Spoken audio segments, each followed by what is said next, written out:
Okay, so if your child is struggling with absent-mindedness, the child is very forgetful, the child is hyperactive, cannot sit still, the child has a little bit of a problem remembering information and all of that.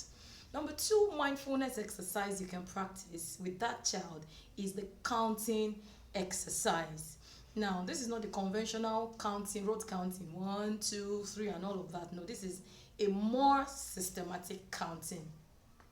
You tell the child to sit still, away from distractions, away from noise, because the child is going to be doing a lot of thinking, away from distractions, away from TV and all of that. Then you could tell the child to count in twos from 2 to 200. So the child goes 2, 4, 6, 8, up until 200. And then you can tell the child to count downwards, backwards from 200 in twos as well, from 200 back to 0. So the child goes 200, 198, 196, and it requires a lot of focus, a lot of concentration. You also tell the child to count in tens from 1000 backwards. So the child is counting 1000, 990, 980, 970, all the way down to 0. After like 2-3 days, the child has gotten used to that kind of counting. You could now tell the child to count in tens. You tell the child count in tens from 0 to 1000.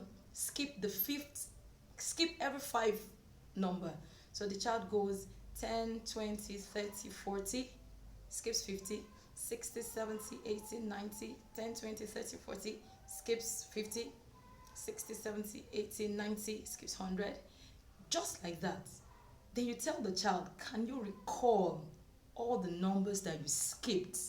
Now, because the child is counting in tens and is skipping the next, each consecutive, 5 gaps. After 5 he skips.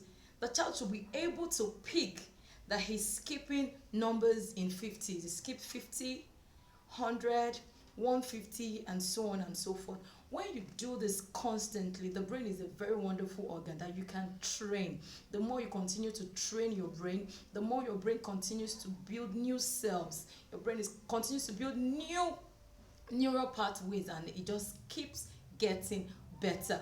And it's also a win-win too, because when you practice these exercises with your children, it helps their logical and their mathematical abilities too. So you will be seeing significant improvement also in their mathematics sums and all of that. So counting is a very wonderful exercise to help children that are absent-minded, children that are hyperactive, that cannot sit still, children that have issues remembering, children that are forgetful, and so on and so forth. This is one exercise that usually helps children, and within the next 3, 4, 5 weeks, you will definitely record significant improvements.